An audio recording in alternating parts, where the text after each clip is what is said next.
Hi everyone, I am Hitesh. आप सभी का स्वागत करता हूं मेरे प्यारे से चैनल फ्यूचर एकेडमी में। तो फ्रेंड्स, आज हम पढ़ने जा रहे हैं क्लास 11th का chapter number 10 of physics, electrostatic. There is a one branch of physics which is known as electromagnetism. There is a one branch of physics which is known as electromagnetism. In this branch we are going to learn about the charges. हम electromagnetism ये field में charges की पढ़ाई करते हैं। Those charges, whose charges, positive and negative charges, we are going to learn in the branch electromagnetism. There is the two sub branches of electromagnetism which is known as electrostatics and second one is electrodynamic. In electrostatics we are going to learn about the charges which is at the rest position. जो charges rest position पे है उनकी पढ़ाई हम electrostatic में करते हैं। और दूसरी सब ब्रांच है इलेक्ट्रोडायनेमिक। इलेक्ट्रोडायनेमिक में हम पढ़ाई करते हैं जो चार्जेस मोशन में होते हैं उनकी पढ़ाई हम इलेक्ट्रोडायनेमिक में करते हैं। We are going to learn about in this chapter the electrostatics. हम इलेक्ट्रोस्टैटिक्स की पढ़ाई करने वाले हैं इस चैप्टर में। जो चार्जेस रेस्ट पोजीशन पे है, the charges who is at the rest position, we are going to study them. Okay, so please take a screenshot of the chart. We are going to learn the chapter electrostatics. मैं कब से charge किए जा रहा हूँ। अब charge क्या है? There are two charges. There are two types of charges who's known as positive charge and negative charge. Positive charge के ऊपर पॉजिटिव साइन होती है, नेगेटिव चार्ज के ऊपर नेगेटिव साइन होती है। There are two charges, positive charge and negative charge. There are the condition of charges. The like charges repel each other, unlike charges attract each other, which means the negative repel each other. Positive repel each other. Why? Because they are like charges. The like charges always repel each other, and their negative positive. There are unlike charges. That means it attracts. There are negative charges, which means they are attract. The like charges repel each other, and unlike charges attract each other. This is the concept of charge. अब charge क्या है? What is meant by the charge? Charge is a fundamental property और physical property of matter. Charge एक matter की property है। Charge क्या है? Matter की प्रॉपर्टी है, which means charge have some space in this vacuum. Charge have some space in this vacuum. Please take a screenshot. I will going to explain what is matter now. What is matter? Matter क्या है? The substance which occupy some space and have a mass is known as matter. Matter मतलब एक ऐसी कोई भी चीज जो अपनी जगह प्राप्त करती है, जिसको जगह है, जिसको मास है, उसको हम मैटर बोलते हैं। The matter is known as the substance which occupy space and have a mass is known as matter. Now how the matter is made up of. Matter कैसे बनता है? Let take a screenshot. I will explain this. Now how the matter form. कोई भी object एक छोटे particles से मिलकर बनता है। The small particles made up a huge object. तो जो पार्टिकल्स होते हैं, the small particles is known as atom. Atom को हम, atom is the part of a substance, a tiny part of a substance which is known as atom. Atom is consist of proton, neutron and electron. We know the proton, neutron and electron. The proton and neutron is present under the atom. In atom there is a one nucleus parts. In the nucleus parts proton and neutron are present. ये जो nucleus part है, यहाँ proton और neutron present होते हैं। और इसके आजू बाजू के सेल में outside the nucleus there is a present electron. Electron हमेशा बाहर घूमता रहता है। प्रोटॉन और न्यूट्रॉन घर के अंदर ही रहते, means proton and neutron is present under the nucleus and electron is revolve around the nucleus. So the atom is made up from, the matter is made up from atom. The atom is consist of proton, neutron and electron. So we know the charge of proton, neutron or electron. Proton have a positive charge. Please note that proton have a positive charge. Neutron has a no charge. Neutron is neutral. There is a no charge on the neutron. Neutron is always a neutral. And electron consists of negative charge. Electron is consist of negative charge. The atom consist of equal number of proton and electron. जो atom है, ये जो atom है, this is atom, ये जो atom है वो हमेशा इक्वल नंबर ऑफ प्रोटॉन और इक्वल नंबर ऑफ इलेक्ट्रॉन से मिलकर बनता है। In the matter there are equal number of electron and equal number of proton, have some charge on both. Charge of proton is positive और charge of electron is negative. इन दोनों के ऊपर charge होता है, प्रोटॉन के ऊपर positive, electron के ऊपर नेगेटिव। और इलेक्ट्रॉन और प्रोटॉन ये दोनों एक जैसे ही होते हैं, मतलब अगर इलेक्ट्रॉन दो हो गए तो प्रोटॉन भी दो हो गए।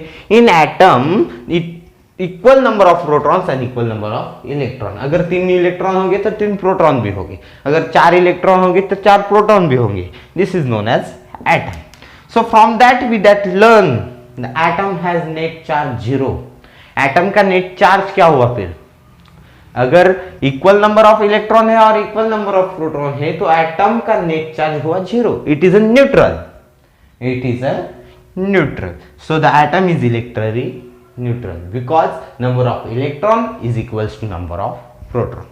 Now we are going to learn about how a neutral object become electrical charge. जो न्यूट्रल एटम्स होते हैं वो इलेक्ट्रिकली चार्ज कैसे होते हैं हम वो पढ़ने जा रहे हैं। Please take a screenshot of that side. So how a neutral atom become a electrically charge. जो न्यूट्रल एटम होता है वो इलेक्ट्रिकली चार्ज कैसे होता है? There are three ways of that. First is conduction, second one is friction and third one is induction. First we are going to see a conduction. Please take a screenshot of that. The technique of charging on uncharged material. Technique of charging on uncharged material by bringing it into touch with some other charged material. मतलब I will give you an example. समझो ये एक body है, A body, okay, and second one is B body. ये A और B दोनों अलग अलग है, ए और बी दोनों अलग अलग बॉडी है। ये बी बॉडी जो है ये न्यूट्रल है, B body is neutral and A is conductor negative charges which means it is negatively charge body. If ये थोड़ी दूर दूर होने चाहिए थे but okay, if I will get this two body in contact, मतलब ये जो बॉडी है इनको अगर मैं कॉन्टैक्ट में लाता हूं A body and B body, the neutral object gain this electrons. ये जो इलेक्ट्रॉन्स है ये बी में ट्रांसफर हो जाएगी, ये जो इलेक्ट्रॉन्स है ये बी में ट्रांसफर हो जाएंगे। This is most happen with the conducting surface. ये जो प्रोसेस है कंडक्शन, ये एक कंडक्टिंग सरफेस के साथ ज्यादा होता है, मीन्स आयरन, कॉपर और aluminium, iron, copper and aluminium और बहुत से एग्जांपल्स है जिसके साथ ये कंडक्शन होता है। मतलब ये जो चार्ज बॉडी है, this is a charge negatively charge body and this is a neutral body. If I came this two bodies in the contact, ये दो बॉडीज जब कॉन्टैक्ट में आएंगी तब ये इलेक्ट्रॉन्स न्यूट्रल बॉडी में शेयर होगा। This process is known as conduction and the neutral body becomes a electrically charged. Now we are going to learn about friction. What is friction now? And this is the second method of charging neutral atom को charge करने की। ये जो दूसरी method है वो है friction. पहले हमने कंडक्शन देखी, अगर दो बॉडीज को एक साथ लाया, एक साथ उनका अगर कांटेक्ट हुआ तो चार्जेस जो चार्ज बॉडी होती है वो न्यूट्रल बॉडी में ट्रांसफर हो जाती है। The charges will transfer to the neutral body. Now we are going to learn about the friction. अब friction हम सबको पता है। What is friction? When the two objects rubbed, when the two different insulating material are rubbed, electron get transferred from one body to another body. अगर दो insulating material रब करते हैं तो जो electrons होते हैं those are transferred from one body to another body. अगर हमने अंबर और फर इसका अगर एग्जांपल लिया, they are the insulating materials, अगर उन दोनों को हम रफ करेंगे तो इनके जो चार्जेस होंगे वो एक दूसरे में शेयर होंगे। वो चार्जेस कौन सा शेयर होगा? और electrons. Only the electron can change its position, only the electrons can transfer in any of the object. अगर दो मटेरियल एक दूसरे में रफ होते हैं, the electrons get transfer from one body to another body, this is known as friction. Please take a screenshot of that. And third one is, now we are going to learn about third word is induction. Now what is induction? Now this is the third way of charge on neutral atom, and the way is induction. पहले हमने friction देखा, दूसरा conduction देखा, और ये तीसरा है induction. The method that charges an object without actually touching the object to any other charge object. बहुत बोर सी definition है, समझने में थोड़ी मुश्किल है. Just take a screenshot. I will explain this definition by an example. So this is an example of induction.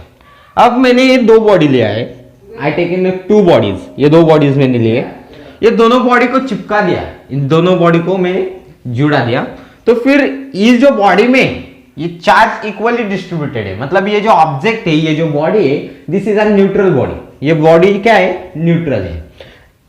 Positive positive, negative negative, positive positive, negative negative, means equal number of protons equals to equal number of electrons. अगर मानो मैंने इसके पास एक positively charge body, मतलब एक positively charge rod लेके आया, मैं, ये न्यूट्रल है, ये पॉजिटिवली चार्ज है। अगर मैं ये रॉड इस बॉडी के पास में लेके जाता हूं, ये रॉड अगर मैं इस बॉडी के पास में लेके गया, तो ये पॉजिटिव इलेक्ट्रॉन्स है, नेगेटिव इलेक्ट्रॉन्स को क्या करेंगे? अट्रैक्ट करेंगे, because positive negative attract, unlike charges will be attract. तो फिर ये पॉजिटिव चार्ज नेगेटिव चार्ज को अट्रैक्ट करेंगे और पॉजिटिव को चार्ज को रिपेल करेंगे। So in this diagram we shows that ये जो रॉड है बॉडी के पास आया, इसने जो नेगेटिव चार्ज थे वो अपने पास अट्रैक्ट किए और जो लाइक चार्जेस थे उसको रिपेल किया। ये जो रॉड है इसको मैंने अभी तक टच नहीं किया है। I can't touch this rod to body. Without contact the body we are moving this charges. हम क्या कर रहे हैं? ये बॉडी को विदाउट कांटेक्ट किए इसके चार्ज मूव हो रहे हैं। और अब जो है ये रॉड ऐसे ही रहने देते और ये बॉडीज दोनों को अलग कर देते। then we get the two bodies. First is negatively charged body and this second one is positively charged body. We are getting the two bodies which is negatively charged and which is positively charged because of when, मतलब ये कैसे हुआ? ये जो rod था हमने अपने body को टच नहीं किया, विदाउट टचिंग विदाउट कॉन्टैक्टिंग हमने ये जो चार्जेस थे उनका ट्रांसफॉर्मेशन किया है। This is known as induction. This is the concept of induction. Without touching any body, without touching any material, we can transfer the charges. This is the third way of charging a neutral atom. Now we are going to learn about properties of charges. Charges की properties क्या क्या होती है अब हम पढ़ने जा रहे हैं। Now we are going to learn the properties of charges. Charges की property क्या है? There are four properties of charges. First is additive nature of charge. First property is additive nature of charge. In this property, the electric charge is additive similar to the mass. जो electric charge है वो additive है, मतलब हम जो charge है वो add कर सकते हैं। चार्ज हम क्या कर सकते हैं? ऐड कर सकते हैं। The total electric charge of an object is equal to the algebraic sum of all electric charges distributed on the different parts of the object। मतलब ये जो चार्जेस है एक बॉडी के अलग अलग डिफरेंट पार्ट्स में बांटे हैं, मतलब ये अलग अलग डिफरेंट पार्ट्स में चार्जेस है, तो हम इनको ऐड कर सकते हैं। Charges is additive in the nature. Charges को हम ऐड कर सकते हैं। माना कि ये एक बॉडी है, इसमें चार्ज, इधर का चार्ज है 3 कूलम, ये है 4 कूलम, ये है 5 coulomb. So we can add this 3 + 4 7, 7 + 5 is equals to 12. So total charge on the body is 12 coulomb. If you think the sign is important here, the second example we take that there is a 3 coulomb and 4 coulomb and -2 coulomb. So get algebraic sum of that. 3 + 4 -2, 3 + 4 7 and 7 - 2 is equals to 5 coulomb. There is a 5 coulomb charge on the body. This is the additive nature of charge. We can add the charges on the body. So now the second property of charge. हमने पहली देखी additive nature of charge जिसमें हम charge add कर सकते हैं, और ये दूसरी है quantization of charge. Quantization of charge में क्या होता है? First, what is mean bye quanta? Quanta मतलब एक fixed, quanta mean fixed. During the charging process, an integral number of electrons can be transferred from one body to other body. This is known as quantization of charge or discrete nature of charge. Quantization charge में ऐसा होता है कि हम कभी भी electron की sharing करते हैं, electrons are going from one body to another body. जब वो शेयर होता है तो वो अपने एक अमाउंट में शेयर होता है। इंटीग्रल नंबर मतलब वो नंबर में शेयर होता है। एक इलेक्ट्रॉन शेयर होगा या दो इलेक्ट्रॉन शेयर होंगे। एक इलेक्ट्रॉन की वैल्यू होती है 1.6 into 10⁻⁻19 coulomb. This is the value of electron. अगर हम बोल रहे हैं एक इलेक्ट्रॉन शेयर हो रहा है, मतलब इतने अमाउंट ऑफ इलेक्ट्रॉन क्या हो रहा है? शेयर हो रहा है। अगर हम बोलेंगे 1.7 इंटू 10⁻⁻19 कूलम, इतने 1-19 कूलम इतना इलेक्ट्रॉन शेयर हो रहा है, so this is wrong because electron can be share in only one number. मतलब एक हम समझ लेते हैं ना कि नंबर एक इलेक्ट्रॉन शेयर होगा या दो इलेक्ट्रॉन शेयर होंगे या तीन इलेक्ट्रॉन शेयर होंगे, पर ऐसा नहीं कि 1.5 इलेक्ट्रॉन शेयर कर दो, 1.75। This is not possible. Only the whole number is can be possible. मतलब एक इलेक्ट्रॉन शेयर हुआ तो 1.6 इंटू 10⁻⁻19 कूलम इतना शेयर होगा। दो इलेक्ट्रॉन शेयर हुए तो 3.2 इंटू 10⁻⁻19 कूलम इतना शेयर होगा, ऐसा। तो फिर हम this is the second property of charge which is known as quantisation of charge. हम थर्ड प्रॉपर्टी देखेंगे whose known as conservation of charge. So conservation of charge neither be created not be destroyed. We know that charge हम create भी नहीं कर सकते और उसको destroyed भी नहीं कर सकते। Total charge of isolated system are always conserve. Isolated system में जो भी चार्ज होता है वो हमेशा कंजर्व होता है। कंजर्वेशन ऑफ चार्ज मतलब ये कि मान लो मेरे पास एक ऑब्जेक्ट है, उसके अंदर चार्ज है 3 कूलम और 5 कूलम। उसके अंदर क्या है? चार्ज है 3 कूलम और 5 कूलम। ये क्या है? Isolated. This is an isolated. After frictioning that, after में I am shaking this object, a charge is transferred from one body to another body. Here 3 coulomb get in 2 coulomb only. He transfer one charge to the second object. This is 6 coulomb. 2 plus 6 is equals to 8 coulomb and 3 plus 5 is equals to 8 coulomb. मतलब charge सिर्फ transfer हुआ है। Charge only the charge is transfer but their value can't be change. मतलब ये जो charge है, shaking करने के बाद ये ऑब्जेक्ट हम आइसोलेटेड सिस्टम को अगर फ्रिक्शनिंग करते हैं उनकी, ये चार्ज अपनी एक, ये यहां से एक इलेक्ट्रॉन यहां निकल गया है, बट ये जो अमाउंट है, ये जो चार्ज है वे उतने के उतने ही है। This is known as conservation of charge. Now we are going to learn our fourth property. This is an forces between the charges. Forces between the charges. I didn't think that I want to write here. For there are two charges, positive charges and negative charges. In forces there are two forces, attraction and repulsion. If like charges is there, they repel each other, and if unlike charges is there, they attract each other. Conservation of charge. Charge neither created, this is the third property. Charge neither be created nor be destroyed. We learn this. Charge हम produce भी नहीं कर सकते और इसको destroy भी नहीं कर सकते. The total charge of isolated system are always conserved. मतलब जो चार्ज होता है, अगर आइसोलेटेड सिस्टम है मेरे पास, this is an isolated system. In this box there are the two charges is there. One is 3 coulomb and second one is 5 coulomb. Two bodies are there in this isolated system. After shaking that, after frictioning this body, this object will transfer one electron to the other body. This body is transfer one electron to this. 5 is getting 6 and 3 is getting 2. मतलब ये 3 coulomb था तो 2 coulomb हो गया, ये 5 था तो ये 6 हो गया. इसने एक इलेक्ट्रॉन इसको दे दिया, बट इसका नेट चार्ज 8 कूलम था. इसका नेट चार्ज क्या था? 8 कूलम. आफ्टर शेयरिंग इलेक्ट्रॉन्स, यहाँ लिखा है ट्रांसफर हो किया हमने इलेक्ट्रॉन्स, तो भी इसकी जो नेट वैल्यू थी, इसकी जो नेट वैल्यू थी, this is 8 coulomb only. So it can be transfer from one body to another body. Charge एक बॉडी से दूसरे बॉडी में अगर ट्रांसफर होता है तो उसकी वैल्यू वही होती है इन isolated system. This is conservation of charge. And fourth property is, I don't think so I am going to write here. The fourth property is forces between the charges. Forces, charges के बीच में जो forces होते हैं वो होते हैं attraction and repulsion. These two forces are there. If like charges are there, if like charges is there, so one minute.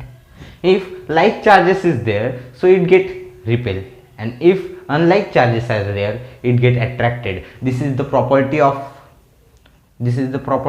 charges, and this is also the forces between the charges. These are the four properties of charges. First is additive nature of charge, second one is quantization of charge, third one is conservation of charge, and fourth one is forces between the charges. Now we are going to learn what is meant by conductor and insulator. Conductor और insulator क्या होते हैं वो हम अभी पढ़ेंगे. So please take an screenshot. So ये हमारा लेक्चर 1 है और ये दो जो टॉपिक है conductor and insulator, it is an journal, मतलब ये एक बेसिक सी चीज़ है जो हमें पता होनी चाहिए. इसके अगले लेक्चर में हमें कूलम्स लॉ पढ़ना है तो वहाँ कहीं कुछ ये काम में आ जाए. तो कंडक्टर और insulator, what is mean by conductor? The material through which charges can be flow is called as an conductor. एक ऐसे मटेरियल से जहाँ से चार्जेस फ्लो हो सकते हैं, ऐसे मटेरियल को हम कंडक्टर बोलते हैं. Like metal, human body, from the charges can be flow. And the insulator, the conductor opposites. Insulator means the material through which charges cannot be flow. In the material charges cannot be flow. This is known as insulator, like a plastic, glass, wood, and etc. This is the basic concepts that we want to know in this chapter. So friends, we are end our lecture today. So in this lecture we study the branch of physics, electromagnetism. In this branch there are two sub branches, electrostatics, electrodynamics. उसके बाद हमने देखा what is charge, charge क्या होता है, this is a physical property of matter. फिर उसके बाद matter देखा, matter क्या होता है, matter is consist of matter is made up from the atom is consist of proton, neutron and electrons. उसके बाद देखा कि number of protons is equals to number of electron. फिर उसके बाद हमने देखा how a neutral object become electrically charged by the conduction method, induction method, friction. Induction में हम बॉडी को टच नहीं करते, कंडक्शन में करते और फ्रिक्शन में रफ करते हैं. सो उसके बाद देखा हमने प्रॉपर्टीज ऑफ चार्जेस, चार्जेस की प्रॉपर्टी देखी, additive nature of charge, conversation of charge. उसके बाद हमने देखा क्वांटाइजेशन ऑफ चार्ज और फोर्सेस बिटवीन द चार्जेस. और लास्ट में ये जो दो बेसिक से टॉपिक्स है कंडक्टर और इंसुलेटर से, ये सब हमने देखा. So friends, this is all about the today's lecture. और मैं उम्मीद करता हूँ आप सभी को मेरा वीडियो अच्छा लगा होगा. Thanks for watching my video and please keep supporting me. So thank you friends for watching my video. Once again thank you. अगर आपको मेरा वीडियो अच्छा लगा हो तो प्लीज़ मुझे लाइक कीजिए, सब्सक्राइब कीजिए और हो सके तो अपने दोस्तों में शेयर कीजिए. Thanks for watching my video. So friends, मिलते हैं आपके अगले वीडियो में. तब तक के लिए टेक केयर, बाय बाय.